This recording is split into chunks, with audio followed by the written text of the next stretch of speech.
Thank you. Good afternoon, ladies and gentlemen. Despite frequent assertions to the contrary, it's not actually true that the government has absolutely no jobs strategy. The state of modern Ireland, and in particular the dramatic reversal of our economic fortunes, has generated quite a substantial industry dedicated to answering the question, lads, where did it all go wrong? I speak as, I hope, a reasonably productive worker bee in that industry, writing weekly about the politics of the bust and how the big bust has affected our politics, and having published a book which attempted to tell what I presumed to call the inside story of Fianna Fáil during the extraordinarily eventful decade and a half of recent Irish history.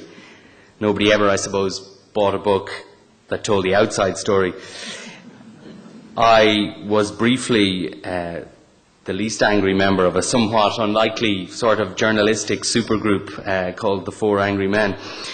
My experience in the last 2 years is that much of the literature and the associated windbagging has focused to a greater or lesser degree in identifying who was responsible for the current state of the public finances and the recession in the wider economy. And fingers have been pointed at and knives sharpened for Fianna Fáil, the Progressive Democrats, Bertie Ahern, Brian Cowan, politicians in general, the Department of Finance, the banks, property developers, social partnership, Lehman Brothers, the Euro, other sundry culprits. You can add your own. Politically, the focus of blame has been principally directed at the governments led by Bertie Ahern. I think this is fair enough, and I think it's not inaccurate. But I think if we wish to learn from our mistakes and to chart our way to construct a better republic in the future, then we need at this point to think a little more deeply and a little more honestly about the political failures of recent years.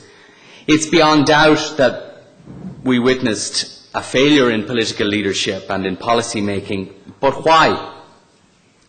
And why were the programmes offered by Fianna Fáil's principal opponents at elections so very similar to those offered by Bertie Ahern? Why did our politics and political leadership fail us so badly in recognising the dangers that had developed gradually in economic and fiscal policy, in banking and in the property market?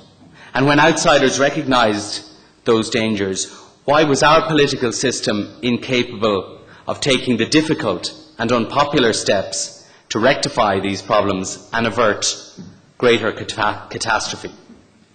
Why was that? And I believe that at least part of the answer to these questions is that because this is not what voters returned politicians to Parliament to do at all. And I think that to the long list that I iterated earlier of culprits for the economic bust, we need to add another: the voters and the way they vote. Politicians are to blame for the conspicuous and ruinous failure of political leadership. But we should be frank, they share the blame with voters who have elected them on a pretty strict set of instructions. One, that they prioritise looking after the constituency above all else. Two, that they should accede to the demands of whatever interest group is amplified by an uncritical media. And three, that they should never take difficult decisions in the short term for long-term benefit. This is a time for difficult questions, and we must ask them or we will learn nothing. So ask yourself, what would have happened to the government, the Fianna Fáil PD government, had it introduced a property tax in 2006? How many seats would Fine Gael have won in the 2007 election if it promised to introduce such a measure? Why did Bertie Ahern do an about-turn just weeks before the 2007 general election, over the objections of his finance minister, incidentally, and decide to abandon the previously agreed election strategy of refusing to make big promises? And I think the answer to that question is because he feared the response of the voters to a more modest platform. That he suspected that refusing to make promises, big and small, would have the same sort of effect on his majority that the sea off Donegal has on one's extremities at 8 in the morning. The political parties and individual TDs already know what the academic research confirms. The 2002 election study led by Michael Marsh and Richard Sinnott confirmed that voters believed working for the local area was vastly more important than either performing on the national stage or sharing the views of the individual voter. And politicians have almost internalized these requirements of the voters to the extent that for many, this is all that politics amounts to. These requirements and orders of the voters are all that exists in politics. And the only point of political office is to prostrate oneself before the material desires of the electorate.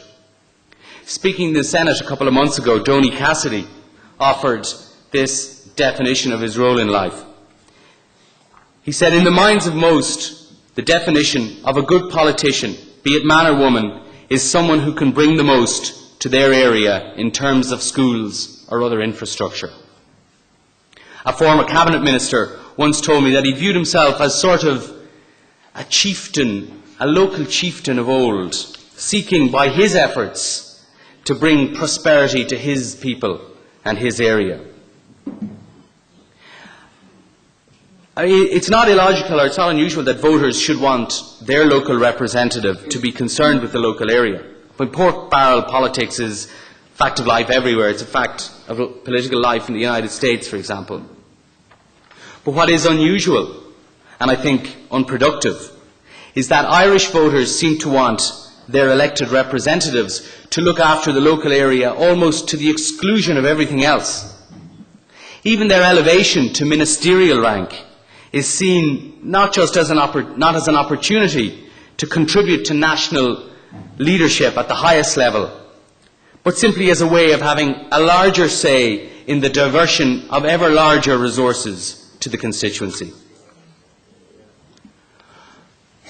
Now, we may be rightly censorious of Irish politicians who cater for and pander to these realities, but we should concede that they are acting entirely logically within the confines of the Irish political and electoral system. Ivan Yates has repeatedly pointed out that the politician who tells his constituents that he can't assist with their medical card application or attend their mother's funeral because he is busy attending to his duties as a legislator and a national leader would soon find himself with plenty of time on his hands to attend all the funerals he wanted. He'd certainly soon be considering the mortality of his own political career. And I think the greatest testament to the truth of Yates's assertions is the behaviour of the politicians who do succeed in being elected. Almost to a man and woman, they are assiduous cultivators of the constituencies, constantly seeking to outdo their rivals, usually in the same party, by the comprehensiveness of their medical card procuring, their headage payment accelerating, their planning permission supporting, their civil service pestering, their welfare application presenting, their funeral attending, their all-round, all-in community service, yours for the price of a vote when the time comes round. These are useful and in some ways vital skills, but they're not, I submit, necessarily conducive to the possession of the skills, the experience and the intellectual capacities which would be useful for running the country. This central assumption of our selection process for the country's leaders, that excellence at this all-round, all-in community service is evidence of the skills and abilities necessary to lead the country is, to my mind, a far-fetched one, and one which I submit that our recent experience would contradict. If we elect TDs to fix pavements and get us medical cards, then that's exactly what they will do. Seen in this light, Jackie Healy-Rae is not just a slightly exotic feature of our political system. In many respects, he is our political system. And his success since 1997 has spawned a range of imitators, with maybe Michael Lowry's current incarnation being the most obvious one. But he will have more imitators.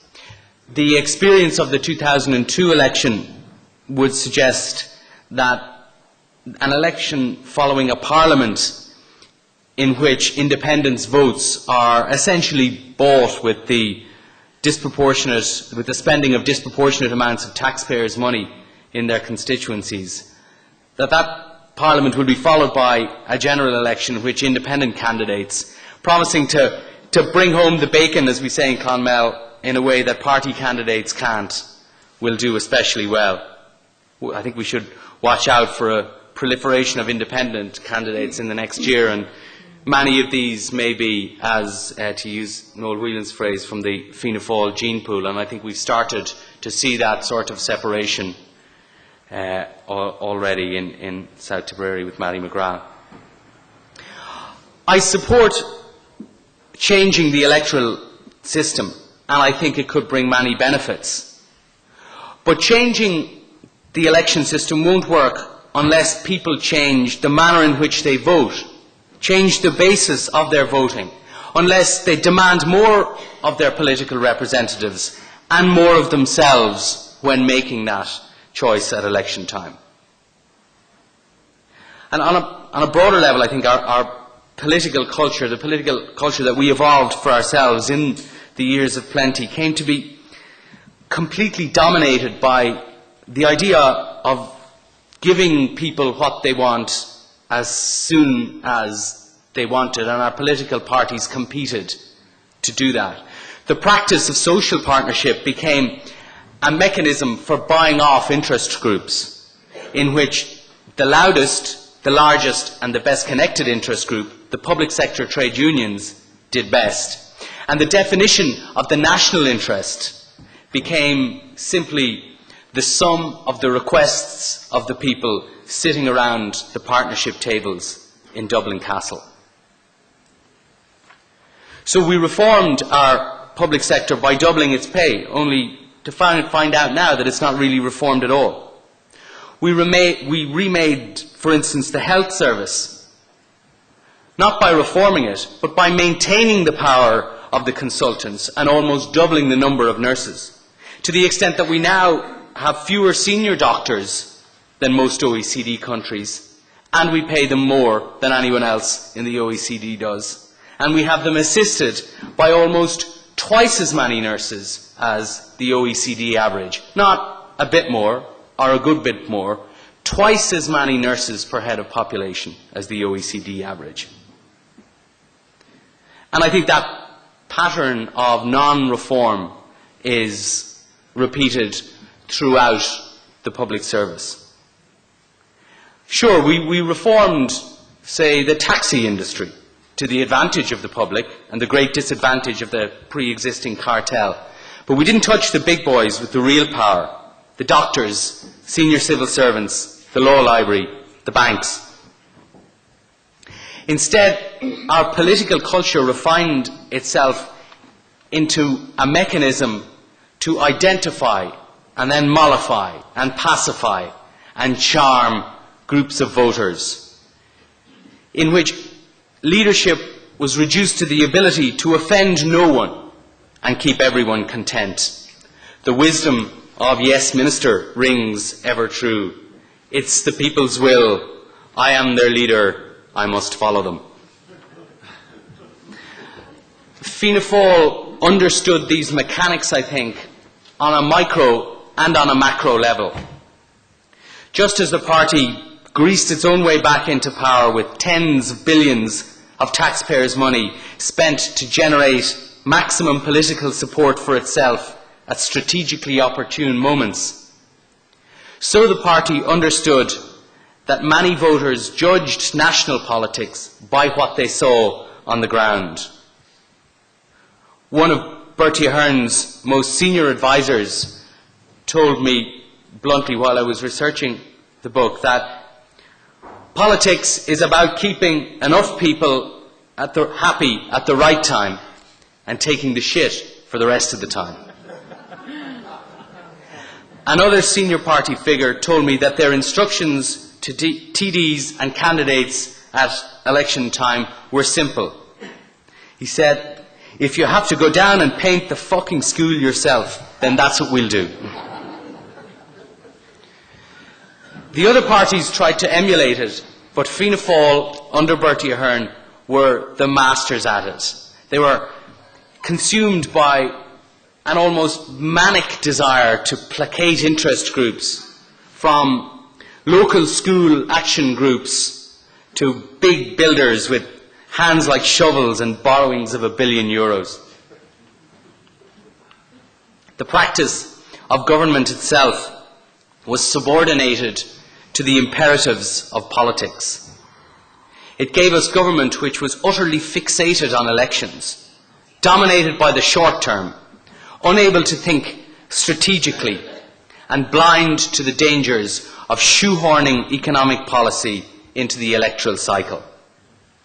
In my book, I called it showtime politics. You could just as easily have called it Ahernism. But whatever you call it, it hasn't served us very well. But Bertie Ahern didn't take power in a coup. He didn't win 3 elections by mysteriously hypnotizing the voters. He did it by convincing the people that he would give them, and was giving them, exactly what they wanted. He did it by understanding that the electorate and giving to them on a national level something that they had always voted for at a constituency level. And until people stop voting for showtime politics, the politicians won't stop giving it to them.